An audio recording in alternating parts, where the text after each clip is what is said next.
Hello everyone, जय श्री कृष्ण, राधे राधे। मैं हूँ सी अलीशा और मैं उम्मीद करती हूँ कि आप लोग बहुत ज़्यादा अच्छे होंगे। आज हम लोग उन बच्चों के लिए वीडियो लेकर आए हैं जो बच्चे मई 25 में एग्ज़ाम देने वाले हैं, सीए फाइनल या सीए इंटर।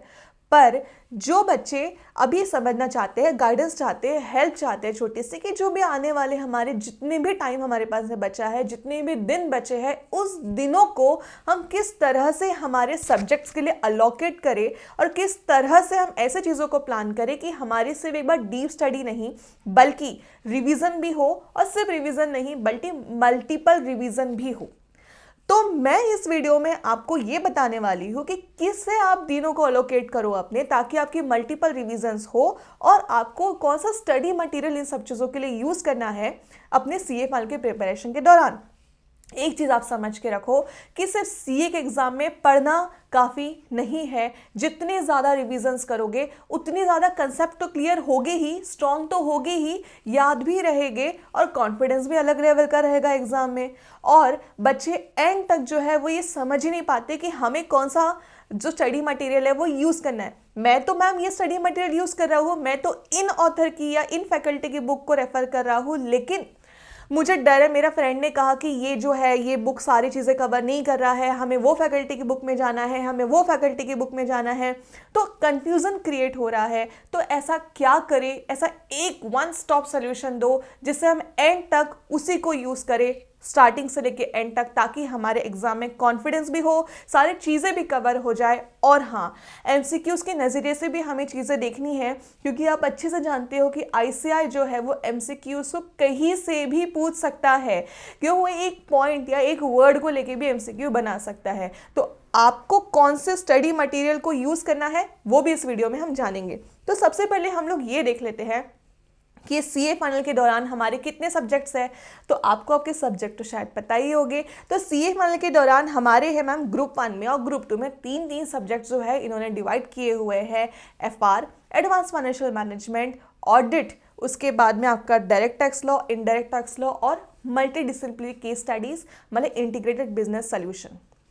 तो इसी को ही देख के हम लोग ये सब्जेक्ट्स को ध्यान में रखते हुए अभी हम लोग हमारा एक स्टडी प्लानर बनाते हैं। बहुत ही शॉर्ट ये वीडियो रहेगा, कुछ मिनट्स का, ताकि इस कुछ मिनट्स में जो है हम लोग पता करें कि हम लोगों को कैसे हमारे दिनों को अलोकेट करना है। एक चीज़ हमेशा याद रखो कि आप अपना जो भी प्लानिंग बनाओगे, ये तो मैं आपको एक रेफरेंस के लिए दे रही हूँ, लेकिन हर एक इंसान की खुद की स्ट्रेंथ, वीकनेस और तरीका होता है, वे होता है पढ़ने का तरीका और समझने का तरीका। तो आपको जितना अगर बेस्ट होगा अगर आप खुद से अपना जो है वो प्लानिंग बनाएंगे। लेकिन कभी कभी जहां पे हम लोग अटक जाते हैं तो वहां पे आप ऐसे वीडियोस को रेफर करो, क्योंकि देखिए मैं ये जो आपको प्लानिंग बना के दूंगी, ये शायद मैंने मेरे प्रिपरेशन के दौरान यूज़ किया था, शायद नहीं यूज़ किया था, पर हो सकता है कि मेरी स्ट्रेंथ वीकनेस वे अलग थी, आपकी स्ट्रेंथ वीकनेस वे अलग है। शायद आपको ये सूट ना करे, लेकिन ये कॉमन है। मतलब 99% बच्चे जो वो इसी तरह का जो है वो आपको यूज़ करते दिखेंगे, इसी तरह का फॉलो करते दिखेंगे। तो विदाउट वेस्टिंग एनी टाइम हम आते हैं आपके कि मैम हमको 5 सब्जेक्ट, हाँ भी देखो हमारे टोटल सीए फाइनल में 6 सब्जेक्ट है, लेकिन मैं उसमें से 5 ही सब्जेक्ट को मानती हूँ जो आपको डेली बेसिस पे पढ़ना है, आपको अलोकेट करना है। और जो एक सब्जेक्ट छूट गया है उसके बारे में आपको मैं एंड में बताऊंगी, वो है आपका पेपर नंबर 6। ठीक है, तो सबसे पहले आ जाते हैं मैम कि सबसे पहले मैं मान के चलती हूँ कि आज जो है 5 जनवरी, और आज से लेके एग्जाम तक के जो है वो लगभग 4 महीने बचे हैं। अब ये 4 महीनों को मैं मान के चलती हूँ कि अगर आप आज अगर खड़े हो, इस वीडियो को देख रहे हो, तो आपकी पढ़ाई शायद इस वक्त तक नहीं हुई, मैं तो ऐसा मान के चलूंगी। या अगर पढ़ाई भी है तो सिर्फ क्लासेस आपने कंप्लीट की हुई है, सिर्फ आपने एक बार जो है वो उनके वीडियोस देखे हुए हैं या समझा हुआ है वो सब्जेक्ट को। अब आज से लेके हमें 4 महीने किस तरह से चलना है, तो सबसे पहला आपको अलोकेट करना है आपके हर एक सब्जेक्ट को आज से 35 डेज में। तो पहला आपका कैटेगरी क्या आ गया 35 डेज का, और 35 डेज को हम लोग डिवाइड करेंगे आपके 5 सब्जेक्ट में। अब 5 सब्जेक्ट में डिवाइड करने के बाद में होगा ये कि आपको हर एक सब्जेक्ट के लिए जो है वो मिल गए आपको 7 डेज पर सब्जेक्ट। अब आज से लेके आपको, और मैं आप अगर मेरी मानो तो आपकी जो आईसीआई के पेपर की सीक्वेंस है उसी सीक्वेंस में जाओ। आप जितना क्लियर रहोगे, कोई भी चीज़ चालू करने से पहले आपको क्लियर रहना है कि मुझे वो चीज़ को पढ़ना कहाँ से है, कैसे पढ़ना है, और एक चीज़ तो कि क्या पढ़ना है और क्या नहीं पढ़ना है तो दिमाग में लाना ही नहीं, क्योंकि आईसीआई के एग्जाम में एक भी चीज़ चैप्टर छोड़ने का आप सोच नहीं सकते हो, क्योंकि ऐसा कोई भी उन लोगों ने स्टैंडर्ड पैटर्न कभी नहीं बताया है। Standard weightage of any chapter उन्होंने किसी भी सब्जेक्ट के लिए कभी आईसीआई ने बताया नहीं है। तो प्लीज़ ये तो कभी मत सोचना कि हम लोग इस चैप्टर को, क्योंकि ये पिछले बार जो है वो 10 मार्क का पूछ लिया है, 20 मार्क का पूछ लिया है, तो शायद इस बार इसके चांसेस कम है। ऐसा कई बार हुआ है कि आईसीआई ने जो है वो एक जो चैप्टर था स्टैंडर्ड कॉस्टिंग में, मुझे याद नहीं है वो पर्टिकुलर चैप्टर, वो चैप्टर को उन लोगों ने 5 साल से पूछा ही नहीं था, और उसके बाद उस एग्ज़ाम में, पर्टिकुलर एग्ज़ाम में जो है वो शायद 40-45 मार्क का जो है उसी चैप्टर से पूछ लिया गया था। तो प्लीज़, तो ये तो आप बिल्कुल सोच के नहीं जाना कि हम कोई चैप्टर छोड़ दें। मैं तो कहती हूँ चैप्टर नहीं, आप कोई पैरा भी छोड़ के मत जाओ, क्योंकि एमसीक्यूज़ के चलते आपको सब कुछ पढ़ के जाना है, क्योंकि एमसीक्यूज़ भी 2 या 1 मार्क का होने के वजह से, उसके वजह से भी आपका पासिंग के रिजल्ट में दिक्कत आ सकती है। तो आप जितना ज़्यादा कवरेज रखोगे ना, तो उतना ज़्यादा आपका कॉन्फिडेंस रहेगा और पासिंग के चांसेस तो मैं कहूँगी कि बढ़ ही जाएंगे। तो सबसे पहले आप क्या करो कि आज से लेके 35 दिन, या जब भी वीडियो देख रहे हो, स्टार्ट करने वाले हो, 35 दिन आगे का, 35 डेज आगे का आप क्या करो कि एक ऐसी प्लानिंग बनाओ, सीक्वेंस में जाओ आईसीआई के पेपर नंबर 1, 2, 3, 4, 5। ओके, 7 डेज आपको देने हैं एक सब्जेक्ट में, पहले आपके डीप रिवीजन के दौरान। अब आपको इन 35 दिनों में क्या करना है कि वो सब्जेक्ट को पूरे डीप में पहले से लेके आखिरी तक के पढ़ना है। और एक और चीज़, इसके समय आप अभी इसमें क्या होगा कि आपको जो, समझ लीजिए कोई एक ऐसा सब्जेक्ट है, एक ऐसा चैप्टर है जो 50 पेजों का है, 50 पेजेस का है, तो आपको करना ये है कि उसको आपको सबसे पहले 25 मतलब एक चैप्टर को आपको 4 पार्ट में डिवाइड करना है। अब जब वो पहला पार्ट आपका पढ़ के हो जाएगा, तो दूसरे पार्ट में जाने से पहले आपको उस पहले पार्ट को रिवाइज करके सेकंड पार्ट में जाना है। फिर जब थर्ड पार्ट को पढ़ेंगे तो ये पहले दूसरे पार्ट को रिवाइज करके आपको थर्ड पार्ट में जाना है, और जब लास्ट पार्ट में आप जाएंगे तो तीनों पार्ट को रिवाइज करके फिर आपको फोर्थ पार्ट में जाना है। और एक बार जब आपका चैप्टर कंप्लीट हो जाएगा तो उसके बाद आपको पूरा चैप्टर को एक बार रिवाइज करके ही दूसरे चैप्टर में जाना है। मैम ऐसे से क्या होता है? अरे इसे क्यूमुलेटिव रिवीजन कहा जाता है, और एक क्यूमुलेटिव रिवीजन से ही आपका सब्जेक्ट और आपका कंसेप्ट स्ट्रांग होगा।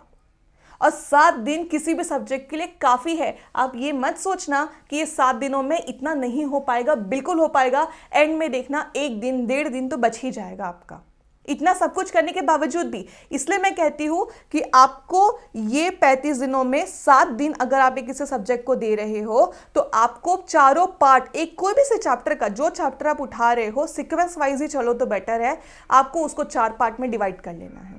और दूसरे पार्ट में जाने से पहले आपको पहले पार्ट को रिवाइज करके ही आपको आगे जाना है। क्यूमुलेटिव रिवीजन जितनी ज़्यादा करेंगे उतना ज़्यादा अच्छा रहेगा आपके लिए।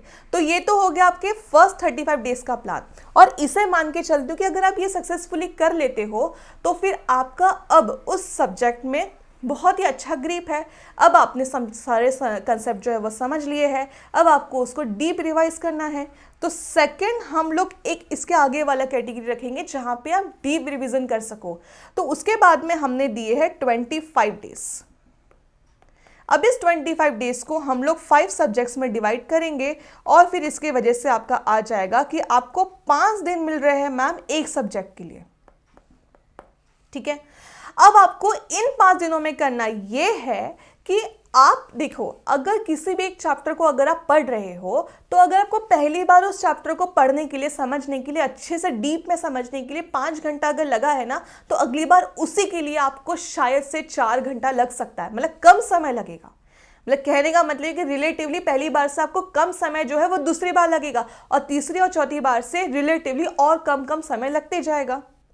तो आपको सेकेंड टाइम जो डीप रिवीजन करोगे, मैं पहले वाले को डीप अंडरस्टैंडिंग का नाम दूंगी, सेकेंड वाले 25 दिनों को मैं डीप रिवीजन का नाम दूंगी, क्योंकि इन 5 दिनों में आपको वो जो सब्जेक्ट्स आपने पहले पकड़े हो उसे सीक्वेंस में जाना जो पहली बार किए हो, और उसी कैटेगरी में डिवाइड करते जाना, कि उसी पार्ट में डिवाइड करते जाना।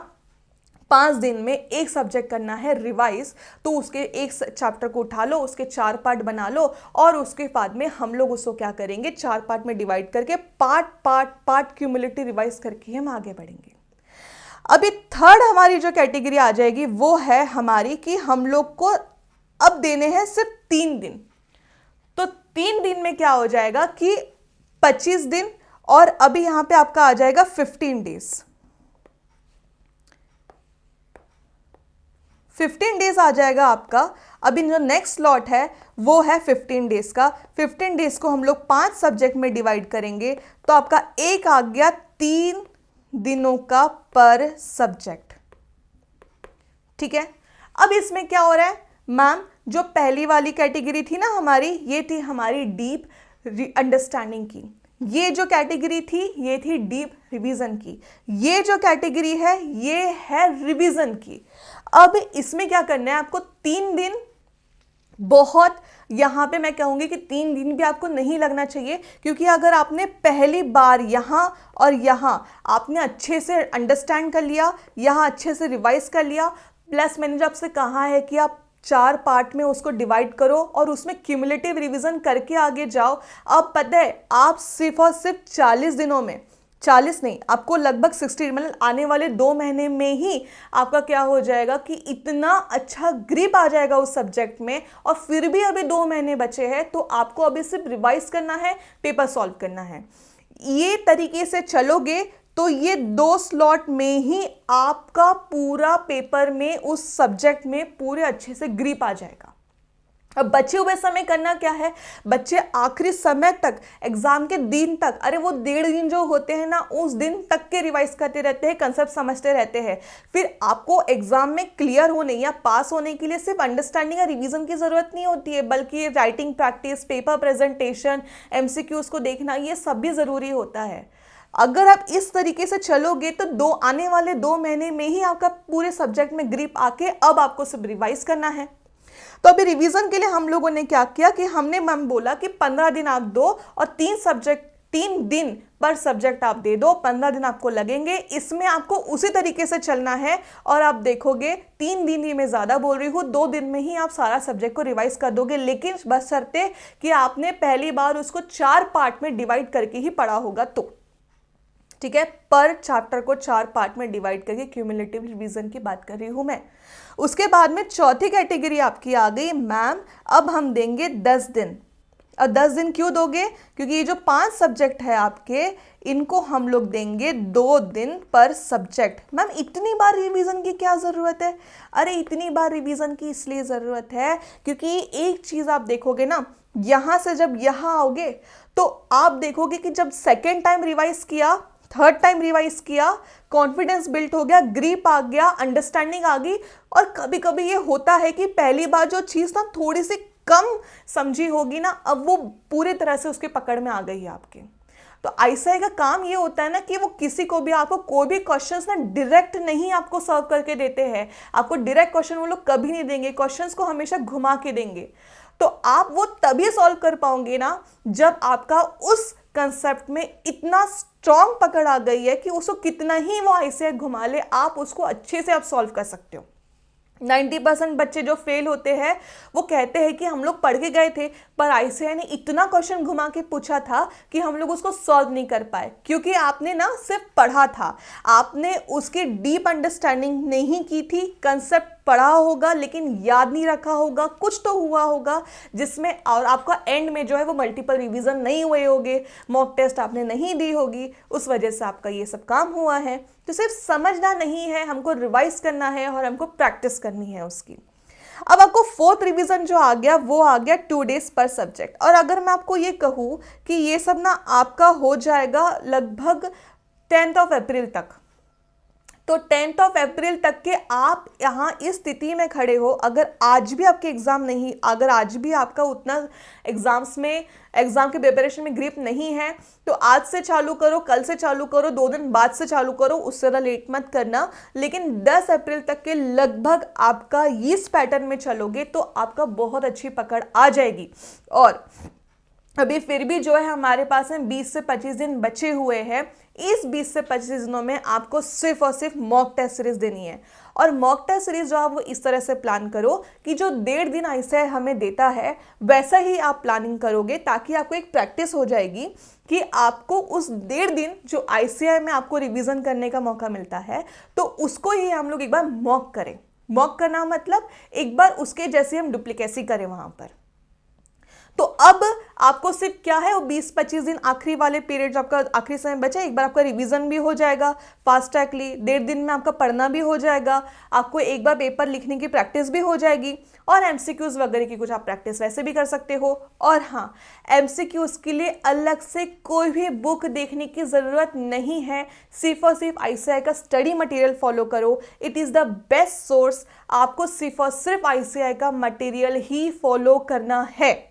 और अगर मैं बात करूं कि मैं आपको कौन से बुक्स रेफर करने वाली थी, तो मैं आपको सिर्फ और सिर्फ ICAI की बुक रेफर करने बोलूंगी। स्टडी मटेरियल रेफर करो, MTP, RTP, बस इतना ही करो। पास्ट पेपर्स वगैरह देखने की जरूरत नहीं है, क्योंकि ICAI कभी कोई क्वेश्चन रिपीट नहीं करता।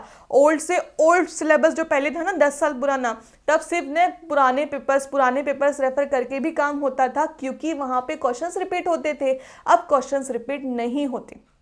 और आपको क्यों उतना दिमाग खराब करना है? जब आप अपने कंसेप्ट स्ट्रॉन्ग कर दोगे तो आपको कुछ भी एक्स्ट्रा देखने की जरूरत नहीं पड़ेगी। MCQs भी क्लियर हो जाएगा, क्वेश्चंस कितना भी घुमा के ICAI पूछ ले वो भी क्लियर हो जाएगा। तो best source of to pass any exam in CA inter और CA final is to refer only ICAI material. आपको MCQs के लिए दूसरा कुछ देखने की ज़रूरत नहीं। जब मैं अपने CA फाइनल के दौरान प्रिपरेशन, इंटर या फिर फाइनल के दौरान, मैं भी बहुत घूमती थी कि मुझे भी कुछ लोग डराते थे, सभी के साथ में ऐसा होता है, फ्रेंड्स बोलते थे कि आप उनका मत रेफर करो, क्योंकि यहाँ पर हो सकता है उन्होंने ये कवरेज नहीं किया, इस फैकल्टी ने ये पूरा कवर किया, उस फैकल्टी का इतना कवर नहीं हुआ है। अरे आप किसी फैकल्टी की इसमें क्यों जा रहे हो, जब जहाँ से आपको एग्ज़ाम देनी है। मैं पहले भी कहते आती हूँ, मैं अपने लोगों स्टूडेंट्स को भी यही कहती हूँ कि जब आपको एग्ज़ाम ICAI की देनी है तो आपको किसी और फैकल्टी की बुक क्यों रेफ़र करनी है। जब आप उन फैकल्टी की टेस्ट सीरीज दोगे ना, तो उस फैकल्टी की बुक रेफ़र करना ठीक रहेगा। पर आपको जब एग्ज़ाम ही ICAI की दे रहे हो, जब पास ही पेपर चेकर भी ICAI के है, पास भी ICAI करेगा, फेल भी ICAI करेगा, तो क्यों किसी और की बुक को रेफ़र करने की ज़रूरत ही क्या है। तो मैं बस इतना कहूंगी कि आप ICAI की बुक्स को रेफर करो। और सेकेंडली, ये 4 जो स्लॉट्स हम लोगों ने बनाए हैं, इसमें एक चीज़ का ध्यान रखना कि आपको बहुत ही स्पेसिफिक जाना है। एक गोल बना लो कि मुझे CA बनना है, मुझे इस अटेम्प्ट में 6 से 5 का रिजल्ट हमारा आना चाहिए। तो उसके लिए मुझे क्या करना है, तो उसके लिए मुझे डीप रिविज़न करना है, मल्टीपल रिविज़न करने हैं, अंडरस्टैंडिंग रखनी है सब्जेक्ट की। उसके बाद आपको करना क्या है, फिर उसके पीछे जाना, फिर उसके लिए मुझे क्या करना पड़ेगा, तो उसके लिए मुझे उसको समझना पड़ेगा। अब समझने के लिए क्या करना है, तो मुझे एक ऐसा स्लॉट देना है जिसमें मुझे थोड़ा ज़्यादा समय देना है, फिर उससे कम, फिर उससे कम, फिर उससे कम। फिर एक समय ऐसा आ जाएगा कि जहाँ 1.5 दिन में आपको ज़्यादा लग रहा है, आपका 1 या आधे दिन में ही पूरा सब्जेक्ट रिवाइज हो जाएगा। लेकिन याद रखना एक चीज़ कि आपको आपका सब्जेक्ट प्रिपेयर करते समय उसको जितने भी आप चैप्टर पढ़ रहे हो, जितने नहीं, सारे चैप्टर पढ़ने हैं, पर सारे चैप्टर को आप 4 पार्ट में डिवाइड करो और 4 पार्ट को क्यूमुलेटिव रिवाइज करते ही आगे चलो। एक बार फिर से कह रही हूँ, कैसे जाना है कि 4 पार्ट में डिवाइड करना है। पहले पार्ट को पढ़ने के बाद सेकंड पार्ट में जाने से पहले पहला पार्ट रिवाइज करोगे, थर्ड पार्ट में जाने से पहले पहले 2 पार्ट रिवाइज करोगे, फोर्थ पार्ट में जाने से पहले पहले 3 पार्ट, और पूरा चैप्टर खत्म होने के बाद पहले 4 पार्ट। ऐसे चलते चलते चलते आपको यहाँ भी करना है, ये यहाँ भी करना है, ये यहाँ भी करना है और यहाँ भी करना है। इस तरह से चलोगे, आप देखोगे ICAI के एग्जाम्स के दौरान जो 1.5 दिन है ना, उस वक्त आपको पूरा 1.5 दिन भी बहुत ज़्यादा लगेगा। 2 बार पूरा चैप्टर रिवाइज हो जाएगा, सब्जेक्ट रिवाइज हो जाएगा। और यही स्ट्रैटेजी जो है मैंने मेरे लॉ और ऑडिट के दौरान जो है फॉलो करने से वजह से 78 या 73 मार्क्स दोनों ही सब्जेक्ट में मुझे मिले। पर आपको इसी तरह से चलना है। और मटेरियल के लिए तो हम यही कहेंगे कि आईसीएआई का मटेरियल ही यूज़ करो, कि जब आईसीएआई का ही एग्ज़ाम देना है, रिजल्ट भी उन्हीं से लेना है, तो आईसीएआई की बुक ही हम रेफ़र करेंगे। तो मैं उम्मीद करती हूँ कि आप लोगों को इसमें थोड़ी सी अंडरस्टैंडिंग मिली होगी। और एक चीज़, अगर आपको किसी भी तरह का कोई डाउट हो, किसी भी तरह से कोई क्वेश्चन पूछना हो, तो इस वीडियो के डिस्क्रिप्शन में मैं मेरा टेलीग्राम चैनल का लिंक ज़रूर दूंगी। आप मुझसे डायरेक्टली जो है वो क्वेश्चंस पूछ सकते हैं, और मैं आपको पूरी कोशिश करूँगी कि उस चीज़ के लिए मैं आपको गाइड करने की कोशिश करूँ या बताने की कोशिश करूँ। क्यों मैं बता सकती हूँ? क्योंकि मैंने भी वो फेस करके एग्ज़ाम क्लियर किया है विथ डिस्टिंक्शन मार्क। तो आपको मैं बताने की पूरी कोशिश करूंगी। तो मिलते हैं नेक्स्ट वीडियो में। Thank you so much.